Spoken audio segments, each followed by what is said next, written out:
Okay, well, good morning, everyone. Thank you so much for coming. My name is Richard Bursby, and I head up the hotels group here at Taylor Wessing. I know it's a little bit early in the morning, but in case you're wondering what's going on, we're here to talk about data, hotel data, both in terms of an opportunity and a threat. And we've got quite a lot of ground to cover in a relatively short period, so we're going to whiz through some of the slides and then spend a bit longer on some of the more relevant ones. But in the packs in front of you, you've got copies of all the slides, so you can refer back. And please feel free to ask as many questions as you like, but it would be great if you wouldn't mind sort of saving those up to the end of the session. I'm going to start off by setting the scene a little bit before I hand over to the panel.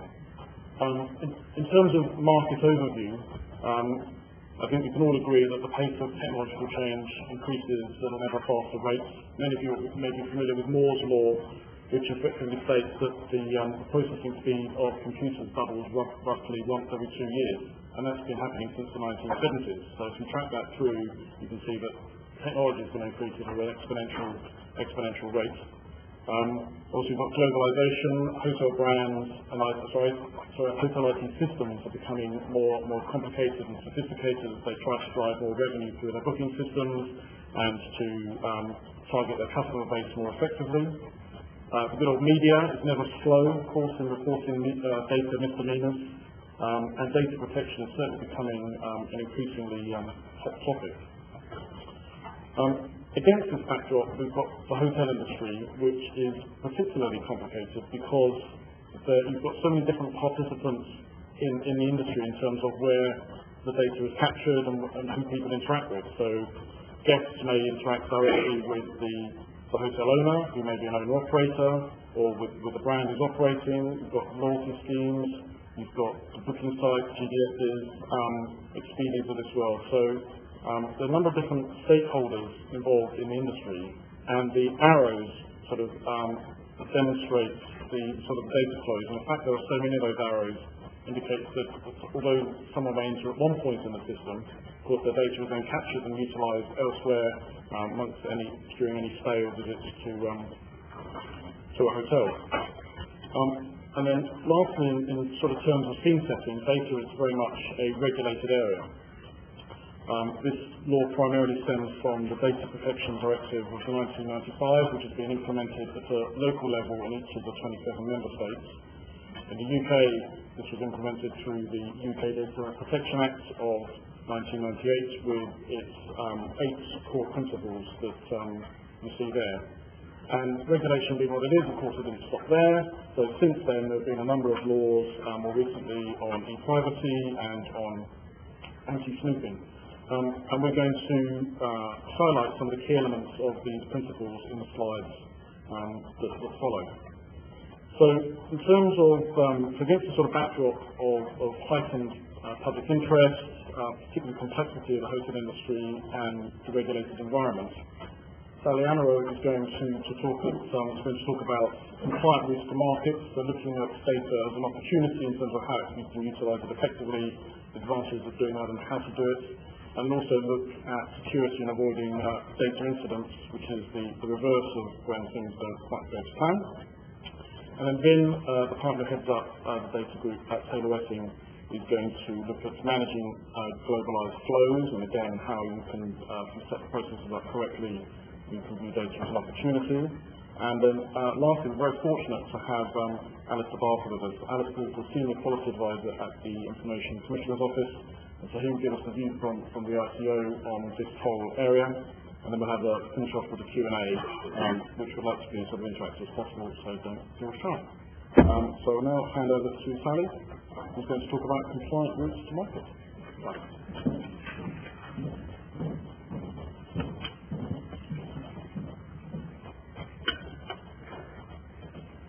Good morning, everybody.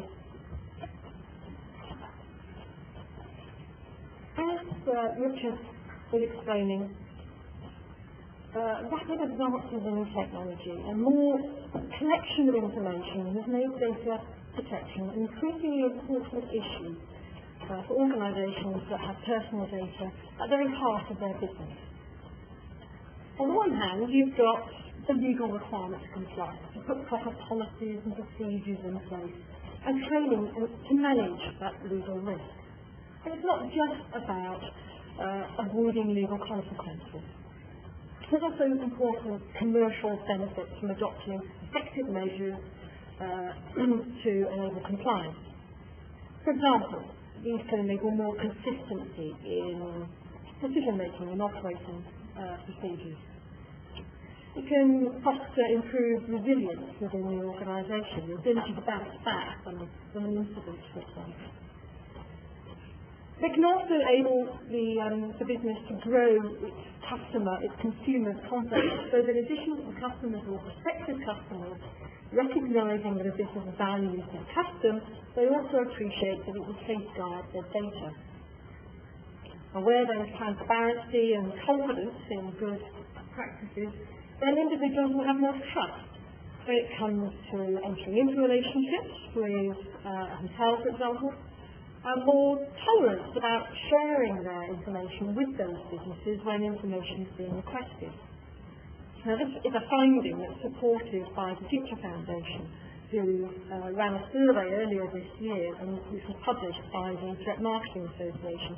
And in the findings, 58% of respondents cited that trust was the most important factor in deciding whether to share their personal data. So in a competitive marketplace, an organisation that reassures its customers, that takes their privacy seriously, they also find that it has a real commercial advantage. So, in what ways can a business comply with the law but foster also customer confidence? Now, the starting point here is the first of the data protection principles. This talks about the need for personal data to be processed fairly and lawfully. Now, when the law talks about lawful processing here, it means in practice that there needs to be legitimate grounds for collecting and using personal data. Now, there are various conditions set out in the law, and the processing of personal data for any purpose must meet one of these conditions for the processing to be lawful. And in the case of sensitive personal data, for example, then there are a separate set of conditions that need to be met. Each of the purposes for any proposed use of data should be considered in order to establish that there are a legitimate ground or condition that matches the use that the business has in mind for that data. So, for example, if a guest or a customer is making a booking or reservation with a hotel, then the processing of their information would be necessary for the performance of the contract that individual, that guest, has with that hotel. However, if there's an intention to use that information to offer them other services, for example, to send them a marketing communication, then you'd need to look at a separate purpose, and the business would need to look to another condition to legitimise the processing of that information. So, for example, it would look to whether the processing was necessary for the legitimate interests of the controller, or more often is the case where the individual's consent is based for the processing of that information. Importantly, the first principle also requires that the processing is fair. And I think transparent with individuals is a core component or element of fairness. This means being open and clear with individuals about who they're giving their information to, how this will be used, and any other information that might be needed to make that processing fair, such as who the information will be shared with. Now, in the case of who people are giving their information to, that might be an online travel agent, for example, OTA, or it could be the hotel direct. In some cases, it'll be both, and the individual may need to understand, in fact, that there are flows of data, there is more than one user of their information. Being upfront with individuals about how their information is going to be used then puts them in the position of being able to make informed choices. This will be particularly important where people are being asked to consent to certain uses of their information. Generally speaking, an individual's consent is unlikely to be effective unless it is effectively an informed indication of their wishes. Now, as a business evolves and it wishes to promote new products and services to customers, if the customer may not reasonably have anticipated or expected their information to be used in that way, then it will be necessary to go back to that customer or guest and get their agreement to that new use for their information. So, in order to ensure fair processing notices deliver transparency, the notices need to be provided across all of a business's information collection channels. Now, this might include situations where personal details have been collected direct from the customer via an intermediary, such as the OTA, or where data may relate to individuals that have been collected in more indirect ways, such as perhaps behind-the-scenes data, such as information that's accessed or stored on a person's computer browser using cookies or similar tools when they visit a hotel's website, for example. In the case of cookies and similar tools, this use is regulated by these separate e-privacy regulations that were mentioned just earlier, and they cover privacy and electronic communication. It's worth noting that the cookie data, though, is covered by these regulations, wouldn't need to be personal data for their use to be covered by those regulations. But whatever the collection channel, it's worth recognising that people will be different. Some will have more time, some will have less time, some will have more interest and some will have less interest in reading detailed privacy statements.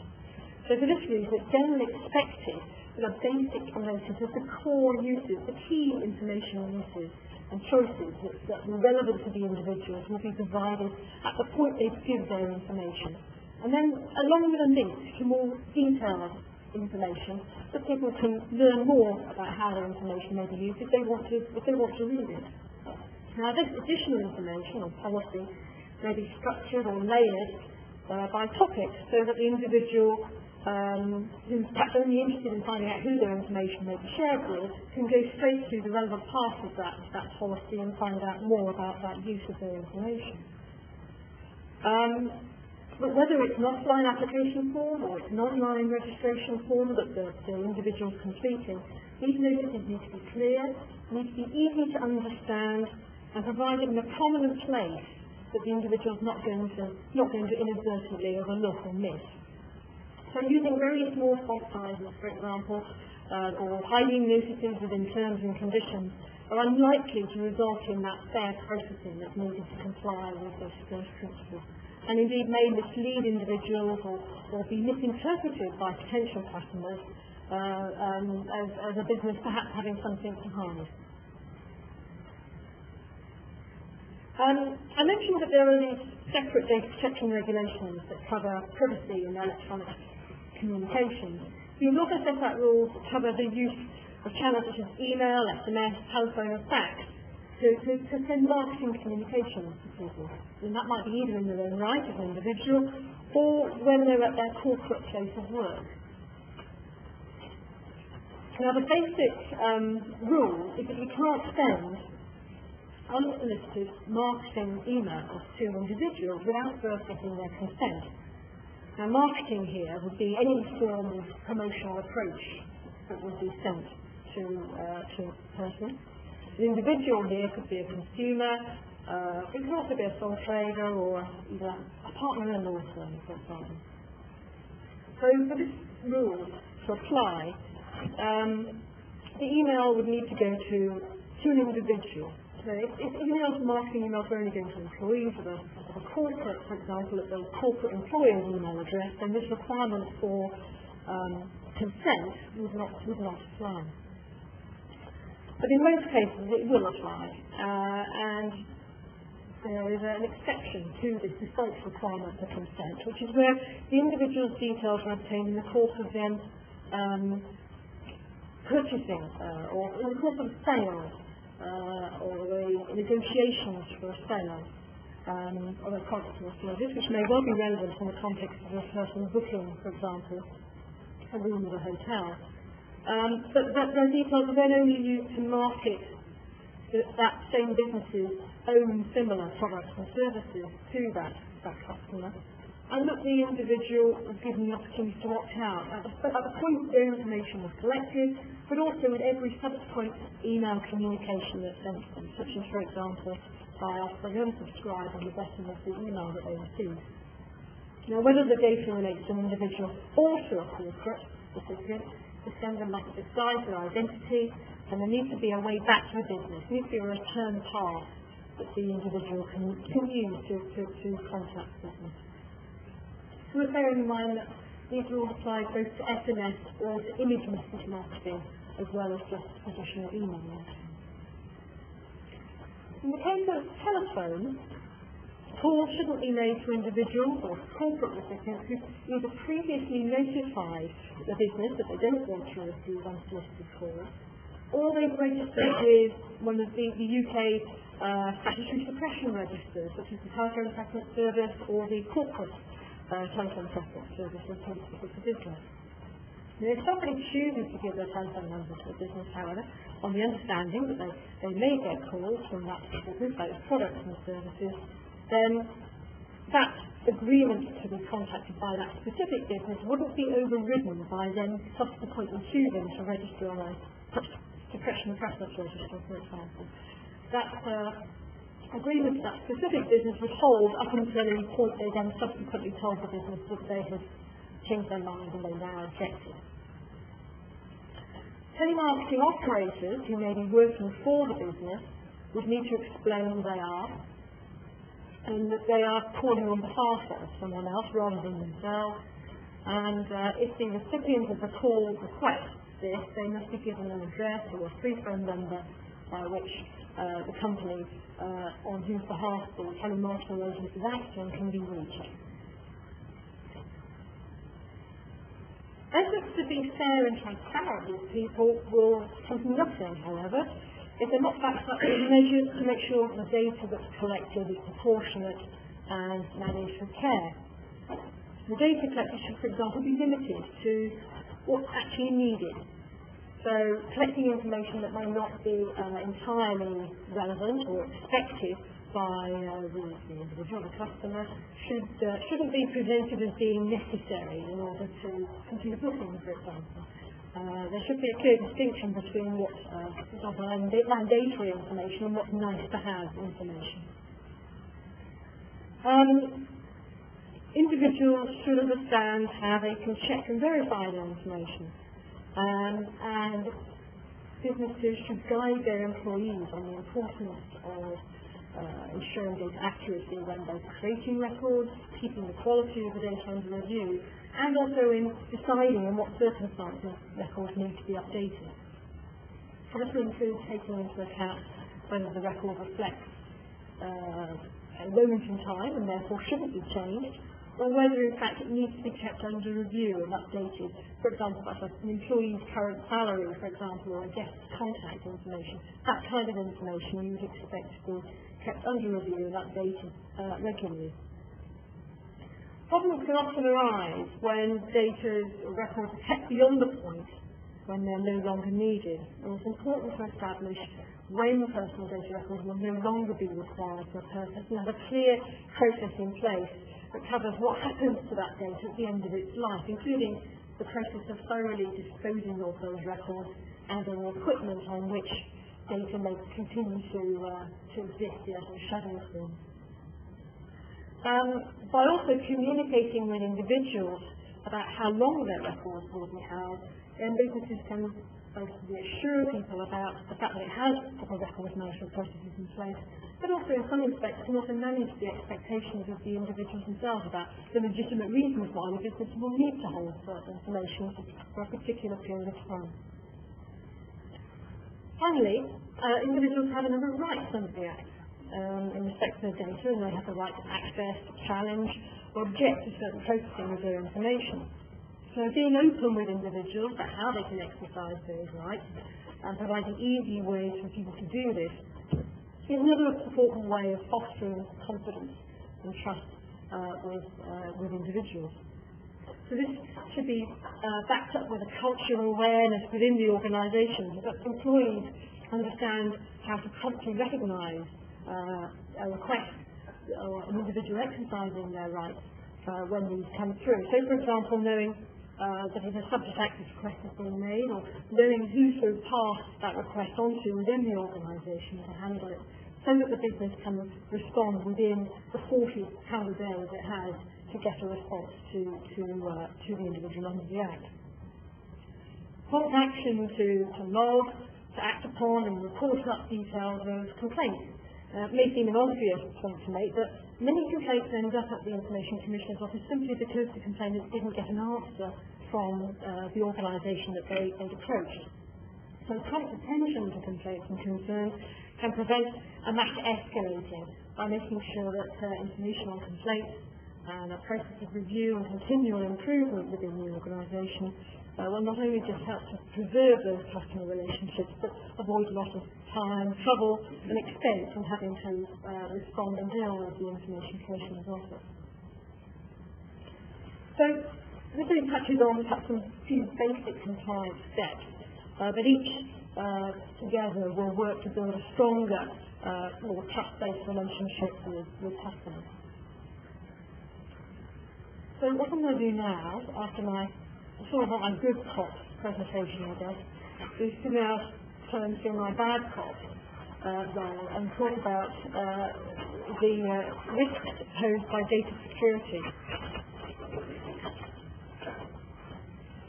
One of the most public ways that businesses are often tripped up by their data protection compliance is when it fails to secure personal data. Now, you can always think of incidents where there's been an unauthorised access obtained data, or that data has been lost or stolen, or has been corrupted or destroyed, or perhaps disclosed to somebody who shouldn't have seen it. Now, when the worst happens, it can have real consequences for the affected individuals. For example, ID theft, fraud, distress, not also counting the time and the trouble it may take them to try and put their life back in order again, contacting their banks, for example. In addition, incidents such as this can cause damage to the reputation of the business, undoing that confidence and trust of the subjects that they've worked so hard to develop and foster. Data theft and cybercrime has grown alongside increased ease of access to personal information, fueled in some ways by greater sharing of information technology. So once this data is illicitly obtained, it's a valuable commodity and can be used in other ways to perpetuate fraud, for example. Importantly, information management hasn't kept up with technology. So not all organisations have devoted sufficient resources, for example, to assessing and controlling security risks, or perhaps they've placed too much emphasis on IT controls and not enough on staff awareness and regular risk assessments. Because banks and financial institutions are tightening up their security controls, the fraudsters are turning their attention to what's perceived to be softer targets. And this includes the hotel sector. In recent years, the hotel sector has been a particular target of data thieves, seeking that raw payment and identity data from which fraud can be perpetuated. So there's been a number of publicised data hack attacks in the USA in particular in recent years. And there was a report by Spider Labs, which is a unit of Trustwave, who are a data security firm, who reported back in 2010 that 38% of its data breach investigations that year had focused entirely on the hotel sector. So there is a level of interest in the data that this sector holds by data thieves. The seventh principle is specific to the safeguarding of personal data. So it requires data controllers to take appropriate technical and organisational measures to guard against unauthorised processing of personal data, against unlawful processing of personal data, and against accidental loss or destruction or damage to personal data. Now, the Act doesn't define what is an appropriate security measure, but guidance says that you need to consider the nature of the data that you want to protect and the harm that might result from that breach. In addition to the law, it's also worth being aware that there are other standards relating to the processing of personal data. So So relevant to the hotel sector, for example, we have the payment card industry or security standards. But there are other standards, for example, in the banking sector, there are specific security rules applied by the Financial Services Authority, for example. Likewise, there are security standards set on public bodies in the way they handle those. So why be concerned? Well, failure to comply with the Act, including the securing of data, can result in regulator action. Now, the Information Commissioner, as prosecuting authority in their own right, allows he may prosecute individuals, including employees, who take actions unlawfully obtain or disclose personal data, when this is without the consent of the controller to the data.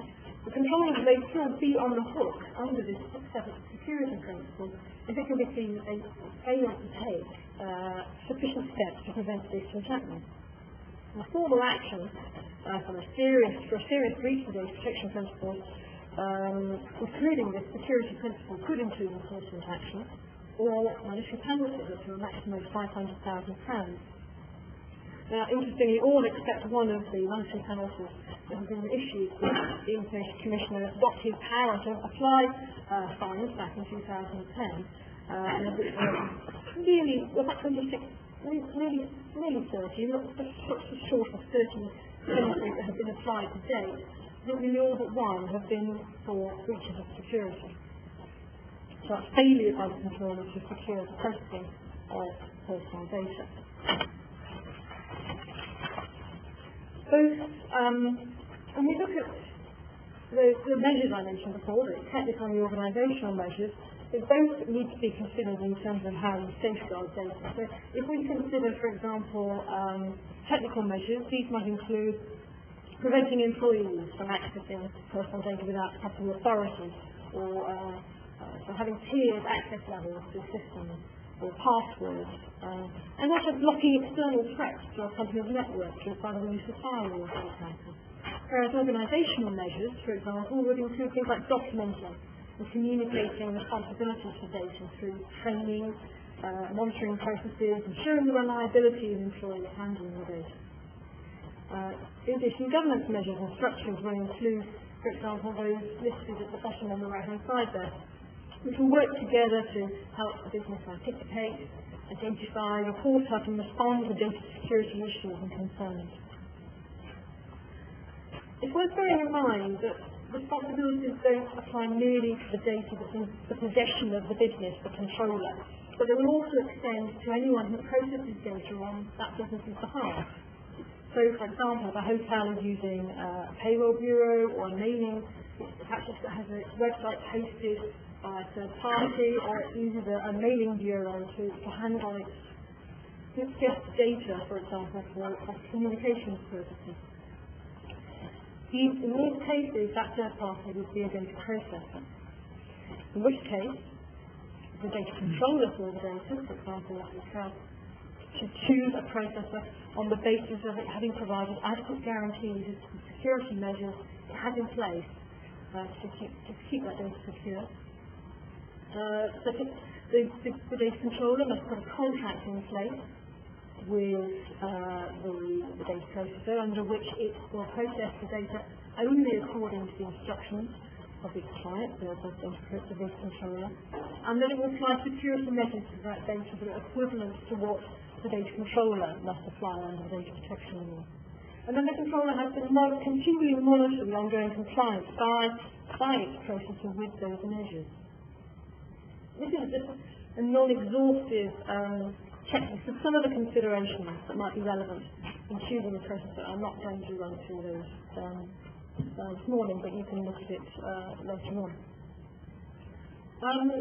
It's also another important part of avoiding security breaches is to integrate security controls into the actual development of processing systems.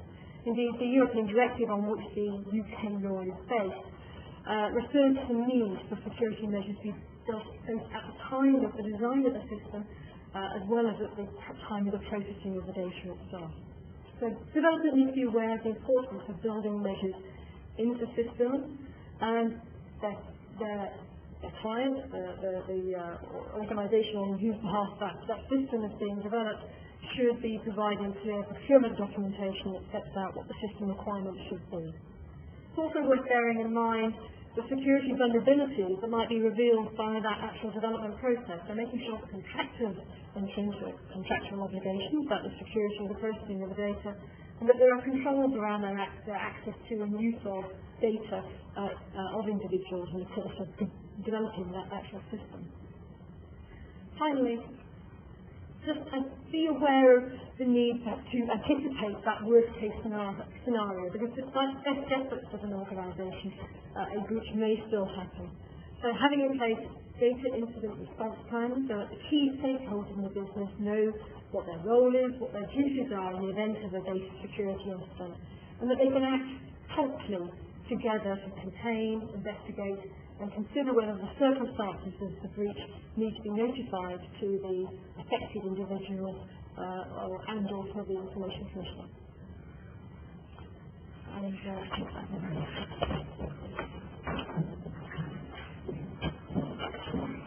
Thank you very much, Sally. We're just going to move on to a couple of more specific areas now. And I'm going to look at the issue of managing global data flows in particular. I'm also going to say just a couple of words about the new regulation as well. We talked about the framework earlier on.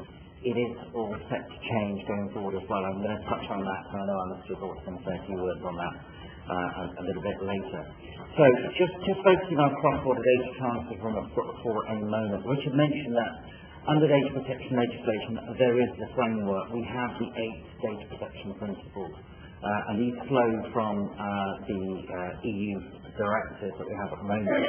So in the UK, we have the 8th principle in particular, which implements Articles 25 and 26 from the EU directive.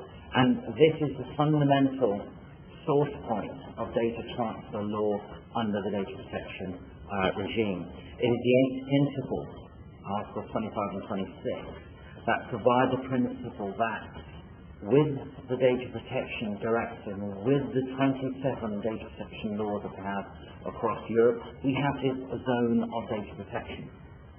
And if European data, as it were, or data that's protected in Europe by European data protection, leaves this zone, then the rights, the protection that is afforded to that data and those individuals, the customers, for example, has to flow with that data.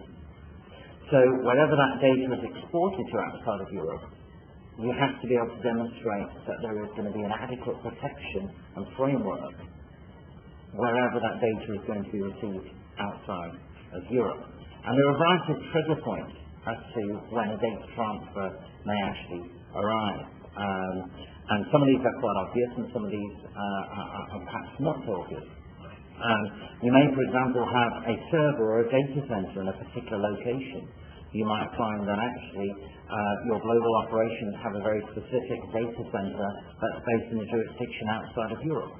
And all data from Europe will flow into that particular data center.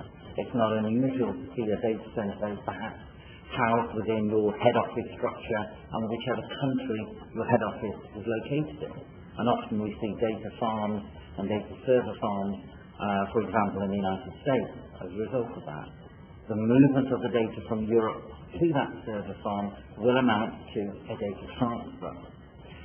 Sometimes you see that there are service centres or service centres that provide or act as a centre of excellence, whether it's for human resources, or whether it's for customer relationship management, whether it's for a CRM tool, or whether it's to manage your global booking system, for example, your distribution system. That itself might be housed in one particular location to provide that degree of excellence and flexibility and scalability to your entire global operation. And again, for that to work, you will inevitably need data to flow into it, which often arises in terms of a data export outside of Europe. And sometimes there are just a more simple point in terms of if you have a network of different locations, whether they're hotels, whether they're back offices, where data can be viewed on a system.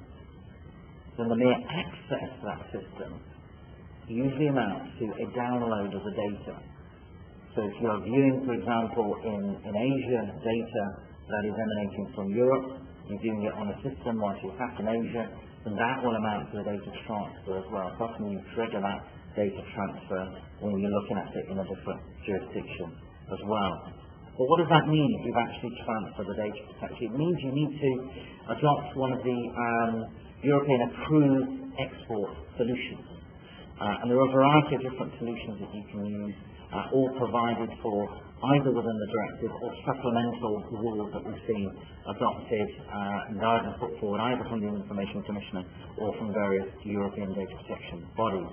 We have what we refer to as the model clauses, which are a form of standard contractual clauses that can be used between, in effect, Party A and Party B, the exporting entity within Europe and the importing entity that's based outside of Europe.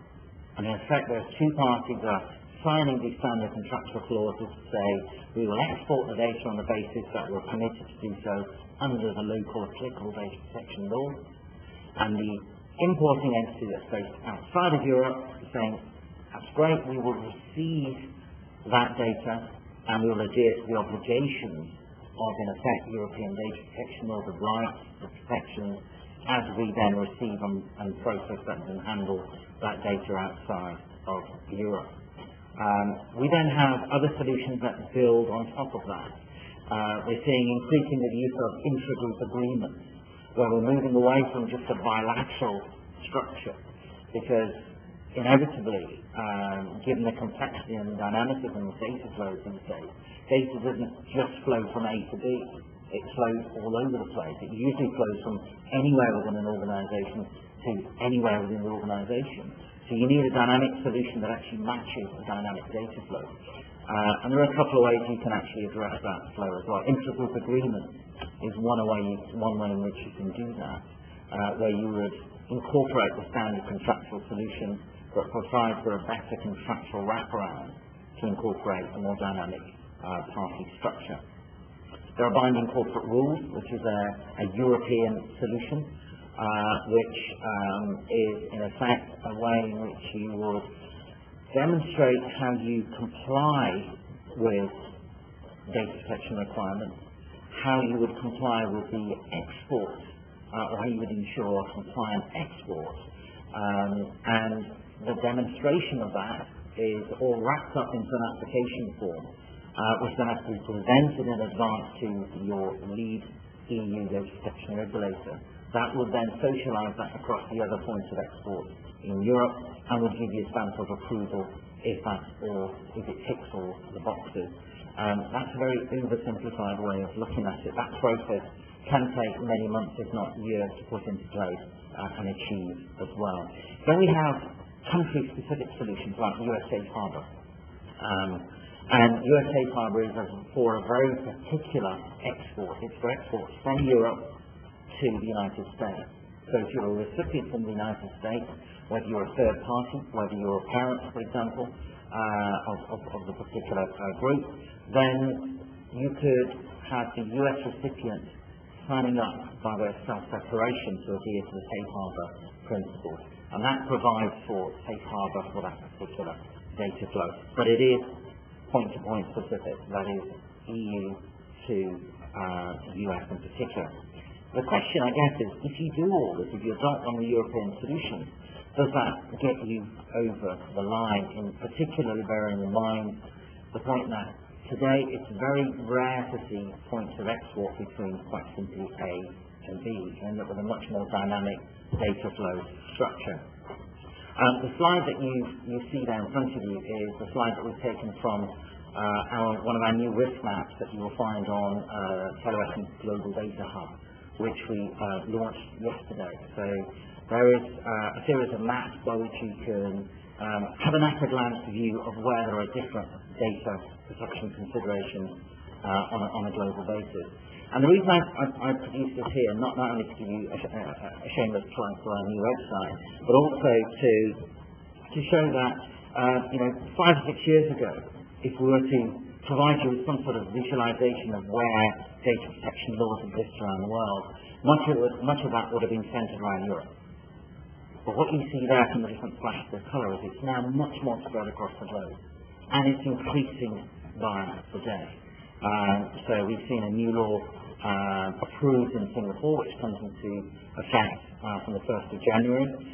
South Africa is due to introduce a new Data Protection Act early in 2013 as well, and there are quite a few others that are either introducing data protection laws for the first time or are enhancing the data protection laws that they have at the moment. And in doing so, they are also implementing and introducing data transfer restrictions at the same time. So what you end up with is a question which is not only being prepared for EU data transfer restrictions and how you would have a solution to deal with that, but looking at this much more wider and outside of the EU-centric proposition. And I think that calls for a rather different way of thinking about data transfer solutions going forward. I think as we see the different laws increasing around the world, we're going to need to see a different approach adopted towards the global challenge for data protection. And my view on that quite firmly is that we're going to have to move away into a global organisation from the EU-centric view that we've had today.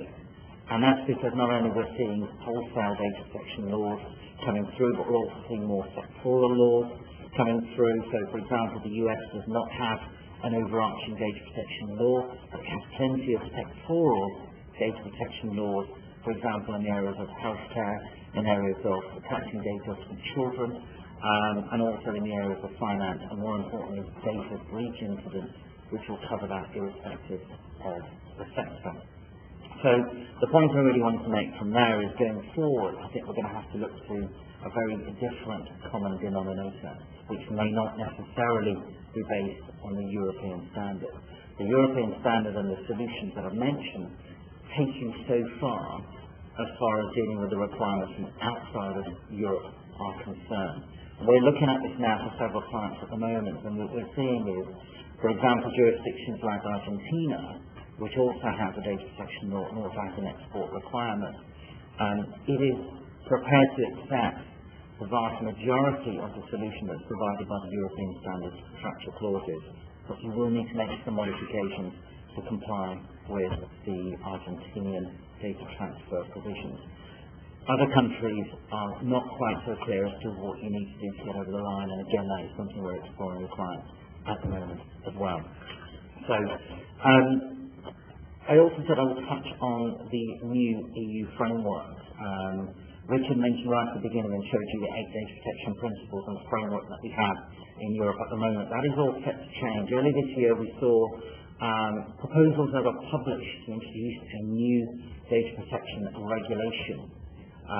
And that's quite an important point. It will be a regulation in the main that will allow for, ideally, if it works, allow for a harmonised approach that will have direct effect in every single member state when the regulation is approved.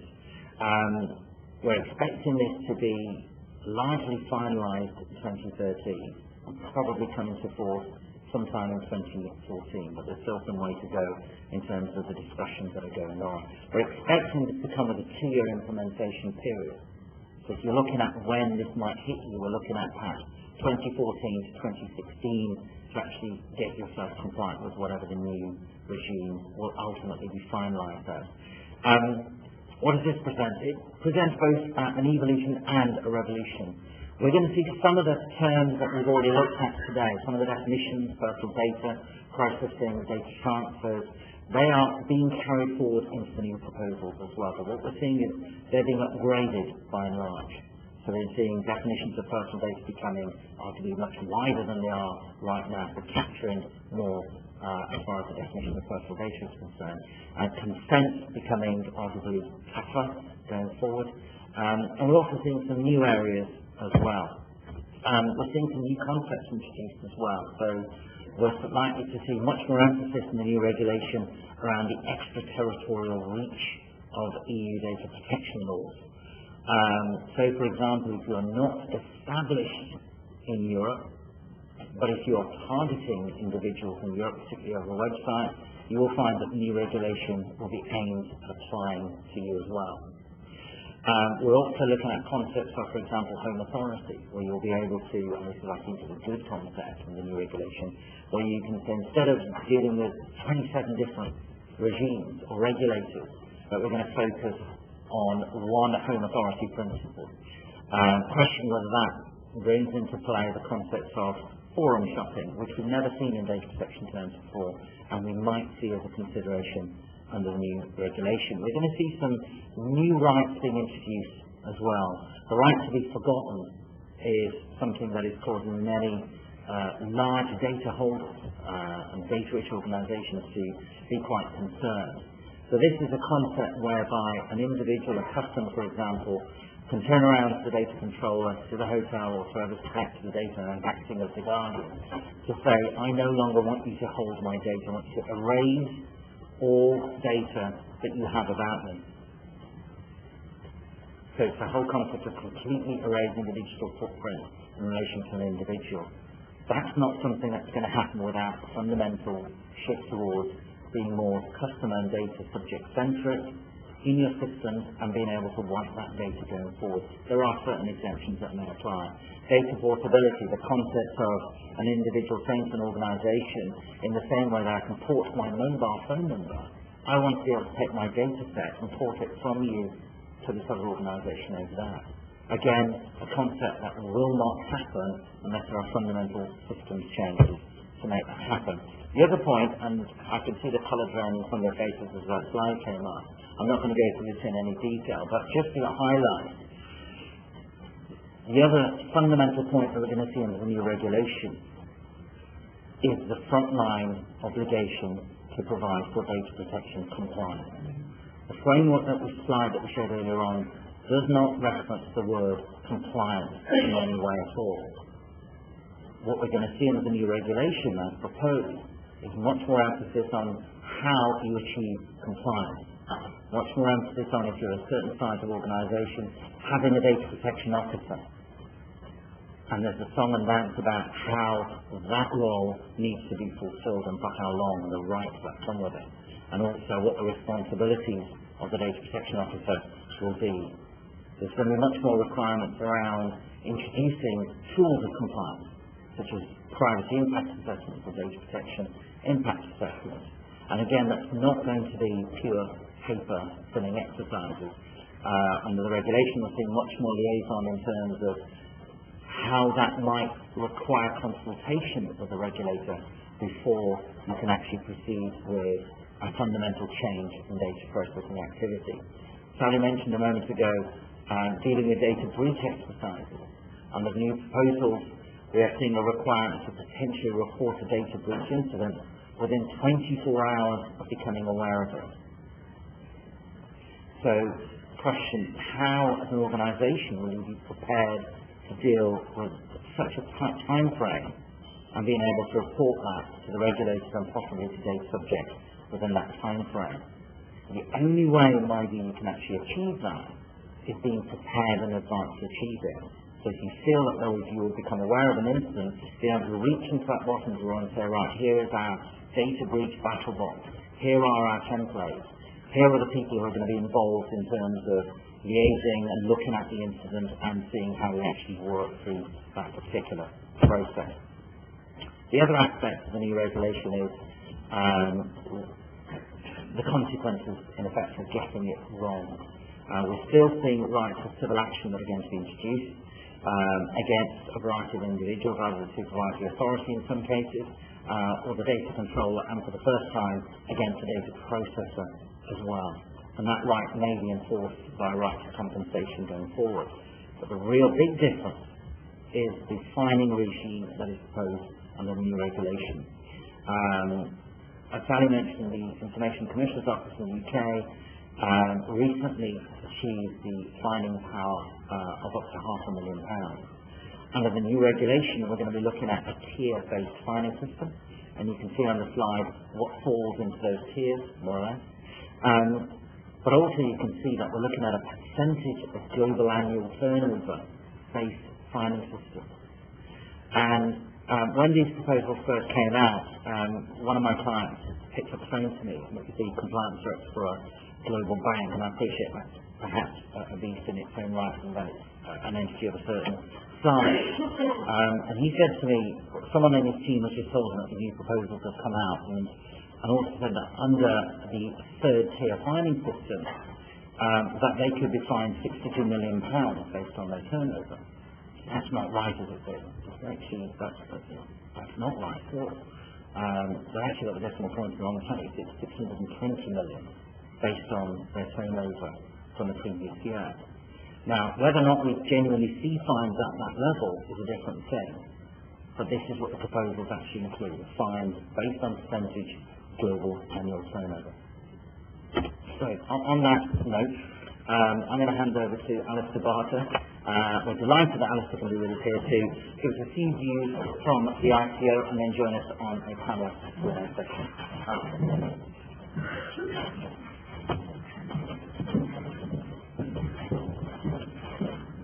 Thanks very much, and good morning to everybody. Excuse me. We've heard a lot about data protection, about specifics of data protection, both how the law stands now and how things might look in the future. And I'm going to give you an overview of the view of the regulator, the ICO, who oversees the Data Protection Act and regulates that legislation here. Apologies that the slides, they don't actually appear on the screen as they are in your packs, but all the relevant information is there. So firstly, a very, very brief outline of the role of the Information Commission's Office. We, as I say, enforce and regulate the Data Protection Act. Also, some of the other legislation that's been mentioned today, including electronic communications regulations, particularly in relation to electronic marketing and freedom of information and environmental regulations as well. Not so important to today's discussion. But we currently, as the ICO standards, provide advice to individuals and organisations about how to comply with data protection, which involves, of course, coming to events such as these and talking to industries about how they can comply with regulations. We also speak to specific organisations who come to us with ideas about how they wish to process information, and we talk through the issues and the legal issues and privacy implications of their proposals. You do take the complaints, that's complaints from consumers. So in this context, obviously somebody that may have stayed at a hotel and thinks that a hotel has used their information incorrectly, which feature their protection rights, and come to the ICO to adjudicate on a complaint where they believe that the law has been breached, and promote good practice through issuing guidance through our website, again through speaking engagements and forums where we can really get to speak to individuals in given sectors and understand their views and the elements of data protection that are particular to their industry. And so, as I say, I'm going to talk to you a little bit about how the ICO sees some of the points that have been raised already today. Firstly, is that the idea that technology is advancing in a way that perhaps the current legislation can't keep up with. It was started in the 90s, and the way that we process personal information through technological advances has simply changed completely since those days of the drafting. And so we see new concepts, new ways of sharing data, new innovative approaches towards using personal information. But of course, because data protection is a principle-based piece of legislation, we see the same issues that come up each time, and the fundamental principles of data protection remain. Currently, there are 8 principles of data protection, and we've heard about those earlier, and I'll go through a few of them as well here. In the future, and I'll mention some more about the future of data protection, the principles will not necessarily change in terms of how information is handled. They're fairly straightforward, and currently they're seen as a good foundation for for the use of personal data. The trouble is, and Sally alluded to earlier, that individuals are concerned they've lost control over how their information is used in many ways, and they've lost trust in the organisations that take and hold that information because some of those very fundamental principles of data protection have been breached. For example, limiting the purposes of the information that you hold. So if you take information about an individual which is relevant either for to market that individual if they've consented to that, or of course to go through the process of booking them into a hotel and all the functionality you might need about that. That's fine, you can use that information for those purposes, but we see organisations holding information and saying, look, this is this is useful, this is commercially viable information, we might try and use it for other purposes that the individual may not have realised that they signed up to, essentially, when they get the information over. So it's important that those purposes are limited to avoid use of the data that the individual might be surprised about. Adequate, relevant, not excessive. Essentially taking all the information that you need for the purpose and no more. I remember the ITO, I don't know if we still have a video clip, but it was a video clip of somebody walking into a hotel. And the receptionist asking them the basic information that they needed for the booking, name, address, and then they went into started asking about shoe size, weight, and etc. And started asking them all sorts of information, that just wasn't relevant to their booking in to the hotel. I'm not sure if we still use that clip, but it was there to demonstrate that you can very quickly move beyond what the information that you actually need for your purposes into other areas that an individual might not be necessarily comfortable with, and the idea that they shouldn't be forced into giving additional information for a product or service to be used. Accuracy of information is very, very important, obviously from a business perspective. You want the information to be accurate. That means that you're marketing the right people. It means that you've got information about your guests, about people that pertinent information that identifies an individual and is necessary for those purposes. Of course, in the counter-fraud element, which I know the hotel industry are obviously involved in, the accuracy of data is very important. So when that's shared in other forums with other chains, hotels, businesses, the accuracy of the information is pulled together, and you have a very clear idea of who it is that perhaps is involved in fraud. We see that a lot. But accuracy is incredibly important. Tony pointed out the ITO, we've generally fined up until now on breaches of certain principle security breaches. Partly they're very easy to evidence if somebody's lost information or somebody's information is taken from a hacking attack, or if an unencrypted laptop or device is stolen or lost. It's quite easy to establish that there's been detriment to an individual as a result of that. But in terms of data accuracy, we recently issued our first fine for a mix-up in records, where two people with a very similar name, the records were merged, and there was a financial consequence from one of the individuals. So we are moving into the areas where we're looking at data accuracy as a really important fundamental of data protection. Retention, don't hold information for any longer than you need it. It's costly to hold lots of information.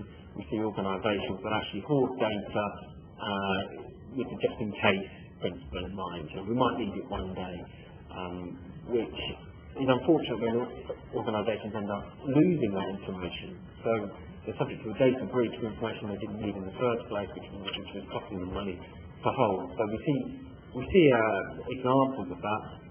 For example, there was an organisation who used an organisation to digitalise their pension records. They didn't need the hard copy information anymore, so they got rid of it essentially in a recycling bin, which overflowed into a car park, and that information was lost. It was data that they didn't essentially need anymore in that format, but nonetheless they were subject to enforcement action from the ITO. the rights of the individual is very important, particularly in terms of subject access requests, the idea that an individual can ask you for the information that you hold about them. Very often organisations don't have a subject access process in place, so a lot of the complaints that we get are where individuals say, well, I asked this organisation for my data, they couldn't find it, and they didn't respond within the given time limit, and these are very avoidable complaints. As a very organisation, it comes as a surprise to them that they actually have to show that individual the data that they hold about them, the certain assumptions to apply there. Security, as mentioned, we see a lot of security incidents where information is lost in entirely avoidable circumstances, where we see a lot of organisations don't have the very basic security measures in place. As I mentioned there, encryption on removable portable media, laptops that go missing that have not been encrypted or are not password protected, that contain very sensitive personal information, very sensitive documents, about child abuse cases, for example, that are left outside addresses where nobody's been in to receive those. We see a lot of that, as I say, very, very much avoidable security incidents.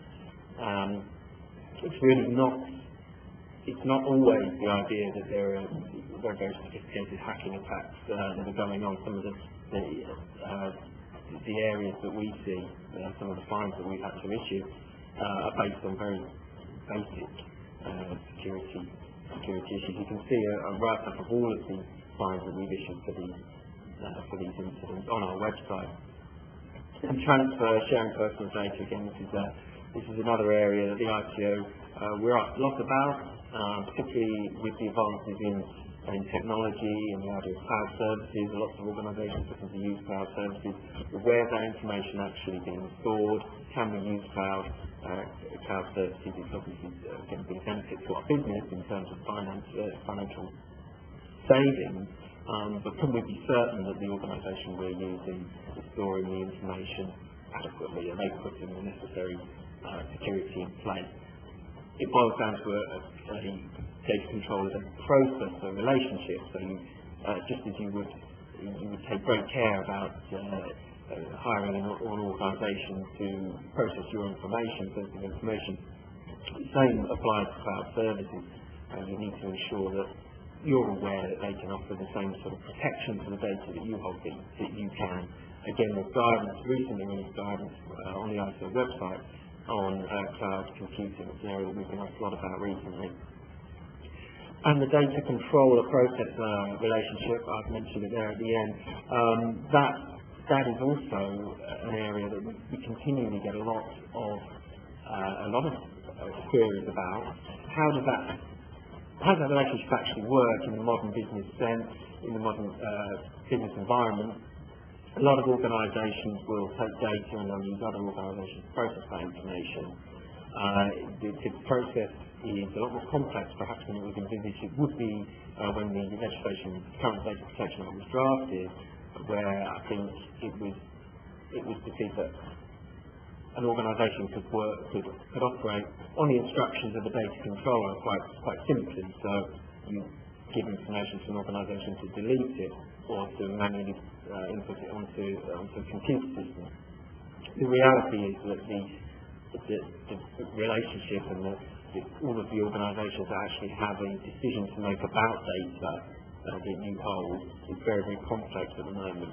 And I think that a lot of people, they don't quite see where the distinction lies between who the controller and who the processor is. That's important because the data controller is, of course, liable for any breaches that occur if you hire a data processor to process that information for you. And relevant measures need to be put in place to ensure that they can offer the sorts of security to that information that you would, as I mentioned there, with a cloud computing example. Again, it's another hot topic recently, so the ISO has recently released some guidance on how to establish who is the controller and who is the processor. Essentially, it boils down to what you actually do with the information and what the organisation that you pass it to actually does with that information and the decisions that they make on that. And so, recent ITO enforcement, as mentioned, the ITO has the power to fine up to £500,000 for serious breaches of the Data Protection Act. It's quite a high threshold, quite a high bar to hit before we move into the area of monetary penalties. As a regulator, we much prefer the idea of speaking to organisations and addressing their concerns about processing before they become issues. We're building our audit function so that we can go to organisations free of charge and talk to them about their data protection, what they put into data protection. That can take the form of a couple of days, very intensive, quite detailed audit, or we do one-day audits where we go into an organisation and just look at what they've got in place and make suggestions about how they might want to change elements that are perceived as weaknesses in terms of security. I think consumers' expectations of privacy remain high.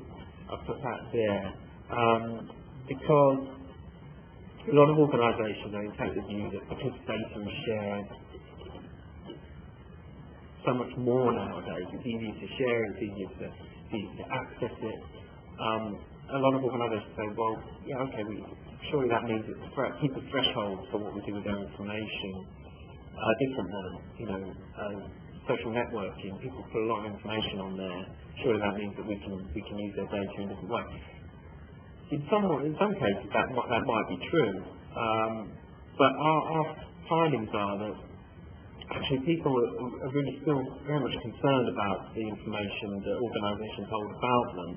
And whilst I think innovation is important in terms of how we use information and how it's processed, there is that idea that you really still need to buy in from the individual to be able to do it in a way that they wouldn't find objectionable. And the rights of the individual, as been mentioned, and I'll go into a little bit later, are going to be strengthened under these data protection proposals, which means essentially that individuals, you will have to be clear with an individual exactly how you're going to process their information. A lot of prudent businesses they do that now. They give that information there, they make it very clear to the individual, we're taking your information as to what we're going to do with it. But in a lot of cases, it's not that clear, and we see a lot of issues where people are saying, how did this organisation get my information? We're a bit concerned about the lack of control that people feel they have with information. That would be a fundamental point in the new proposals. In terms of enforcement, we've seen a little bit of, we've heard a little bit about enforcement, the ITO's role there. We have issued fines for security breaches. 325,000 was the highest so far. So you can see there's a big difference between that and those figures that were mentioned by Jim there in terms of fines that could possibly be levied to organisations in the future. 2 million, probably near 3 million now for security breaches. I mentioned earlier those incidents where actually the really very fundamental basic security has been overlooked and organisations have lost personal information. The inaccurate data point there, that was a £50,000 fine, so that mixed up in records, and that's obviously an area that's of concern. But also, thinking about the electronic communications regulations and unsolicited marketing, the ICO has currently issued an intent fine, £250,000 to organisations, to individuals who are responsible for the text that you receive about making a claim, declare claims, etc. Unsolicited marketing, nobody asked for it, and this is a key area for the ITO. Put it in context, the cookies rule that you may have seen, thereby you'll notice this from looking at websites. Websites have to inform me about the cookies that they're using, that we use cookies on the computer, click here for further information or proceed, or click to proceed. Well, that's a new obligation on the privacy directive, and we ask the public, what are your concerns about this? We opened it up to the public. We received 400 complaints about cookies, about perhaps websites not putting enough information on there. In the unsolicited text marketing area, we did the same thing. We put it to the public, and we've received now over 30,000 complaints. So I think it shows that is an area that individuals are really concerned about. So it's important that when considering marketing strategies, that actually, if you get it wrong, there are fines that could come to the organisation.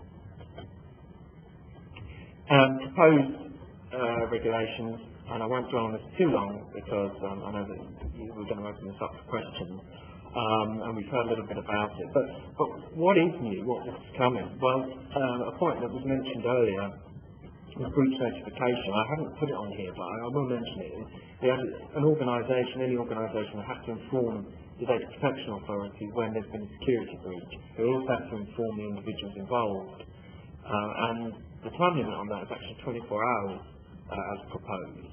So you would have to identify a breach, obviously deal with it as an organisation, and also inform individuals in the Data Protection Authority. As a Data Protection Authority, we're not entirely convinced this is the right way. Of course we want to know about serious data protection or serious breaches. I mean, we'd rather hear them from an organisation than through other sources such as the media or our complaints team, as we often do when an organisation hasn't told us. But the idea of the hacking attacks, for example, that we brought up earlier, made me think, well, I mean, there's evidence to suggest that actually organisations do not realise they've been hacked, sometimes for weeks, sometimes for months after the event.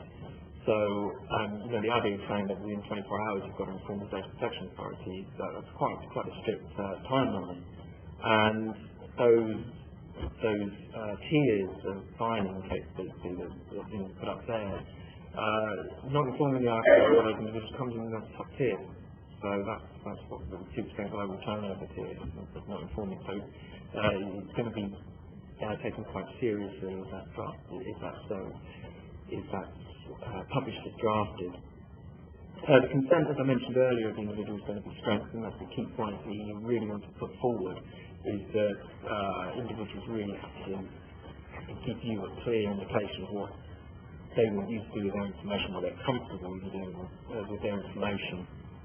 Consent's always an interesting area because organisations think that sometimes it's the only way they can process information. Of course, it doesn't fit every organisation's processing requirement, but where consent is necessary and where consent is appropriate, it will be strengthened. So you have to justify why you're using, or organisations have to justify why they're using individuals' data if they're doing so in a way they didn't consent to.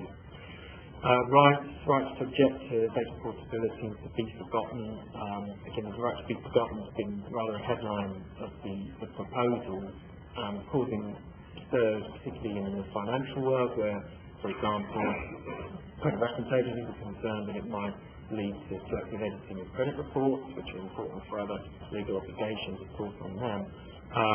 But we think aimed more at the social networking area, where an individual can say, look, I want you to delete my profile, and I really want to delete it, and I want you to actually get rid of everything that you hold about me, and not continue to hold on to information. Data portability, again, that was mentioned earlier, but that's the idea that an individual can take their information from one organisation and give it to another in an electronic format. Following on from initiatives such as the My Data initiative that you may have heard of, which is there to strengthen, the idea of that is to strengthen the consumers' rights in terms of having access to their own data so they can go to different providers and get products and services that suit them in terms of their spending habits. Harmonise obligations on data controllers, as I've mentioned, breach notification, but data protection impact assessments, essentially a lot of paperwork. There's a lot of, we see perhaps slightly over-prescriptive paperwork that's going to be placed on organisations. It's a concern to us in terms of how we might regulate, because data protection impact assessment, which is essentially a document outlining this is what we're going to do, how we're going to process information, and these are all the threats that might come out of that, and this is how we're going to mitigate those threats and deal with them. Well, if an organisation doesn't have such paperwork in place, the ITO will be obliged to fine. I mentioned down there that the ITO won't have the discretion that we have currently. We'll actually have to fine organisations for breaches. And we're concerned as a regulator that it might become a little bit of a box-ticking exercise. The organisations, they won't be looking at the consequences necessarily of losing information, rather they'll be concentrating on putting together the documentation that says how they're not going to lose information. And our view is that's rather more an emphasis on processes as opposed to outcomes, because it doesn't seem to take into account the fact that these organisations might actually otherwise be perfectly prudent data controllers. We're never likely to lose information, but we would be in a position where we're obliged to fine them if they don't have the necessary paperwork in place. So the right of the individual, i.e. the people that the information is about, that organisation holds, are not actually under threat. So that would be a real change in the way that we'd operate as a regulator if we were obliged to enforce. Harmonisation across the EU is a real goal, and that's why we've got a regulation as opposed to a directive. In the data protection and the way that data controllers process information, the idea is that it's harmonised across the EU. Everybody works to the same set of rules. Enforceability outside the EU, this is another thing that's been mentioned, but the ITO I'm not entirely sure how this is going to work, but if you were based outside the EU and you're directing products or services to individuals within the EU,